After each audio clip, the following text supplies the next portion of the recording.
परमेश्वर का पवित्र वचन हम देखेंगे पवित्र शास्त्र बाइबल में दूसरा पतरस 3 अध्याय की और 9वीं आयत से देखेंगे मेरे प्रिय भाई बहनों।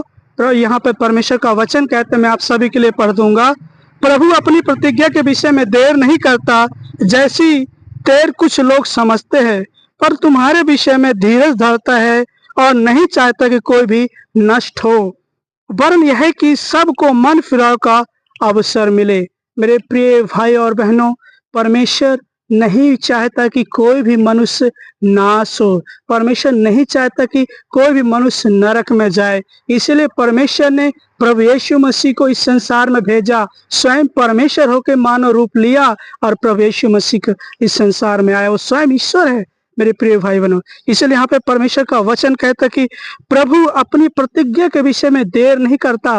प्रभु का जो दोबारा आगमन है वो तो कल हो जाए, वो अति शीघ्र आज आने वाला है और होगा, लेकिन प्रभु नहीं चाहता मेरे प्रिय भाई बहनों की कोई भी नाश हो, कोई भी स्वर्ग छोड़कर नरक में जाए। इसलिए मैं खासकर उन भाई बहनों को बता दूंगा कि जब आपको प्रभु ने अवसर दिया है, आपने प्रभु पर विश्वास किया है, तो अच्छे से वचन पढ़िए, प्रार्थना कीजिए और कंटिन्यू उसकी उपस्थिति में चलिए और सबके लिए भी प्रार्थना कीजिए। और उन भाई बहनों को भी ये वचन बता दीजिए जो आज प्रभु को जानकर भी इग्नोर करते हैं। प्रभु नहीं चाहता मेरे प्रिय भाई बहनों की कोई नाश हो। प्रभु तो चाहता है कि सब लोग अनंत जीवन पाए, क्योंकि प्रभु यीशु मसीह इसीलिए इस संसार में आया। मैं यूहन्ना 3:16 में बताना चाहूंगा आपका वचन, परमेश्वर का वचन। वहां पर कहता है कि परमेश्वर ने जगत से ऐसा प्रेम किया कि अपने इकलौते पुत्र को दे दिया, ताकि जो कोई इस पर विश्वास करे वो नाश न परंतु अनंत जीवन पाए। इसलिए यहाँ पर प्रभु अपनी प्रतिज्ञा के विषय में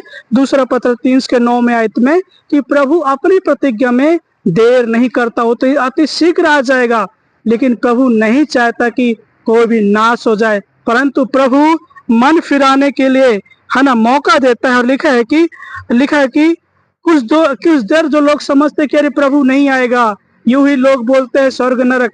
नहीं मेरे प्रिय भाइयों, स्वर्ग भी है, नरक भी है। इसलिए भूल में न रहे, प्रभु शीघ्र आएगा और सबका न्याय करेगा। इसलिए प्रभु अपनी प्रतिज्ञा के विषय में देर नहीं करता। प्रभु स्वर्ग से आएंगे और कलीसिया को उठा के लेके जाएंगे। इसलिए मेरे प्रिय भाई बहनों, आज जो लोग विरोध करते हैं, विश्वास नहीं करते, वो प्रभु ऊपर विश्वास करना चाहिए उन्हें, ताकि स्वर्ग जा सके।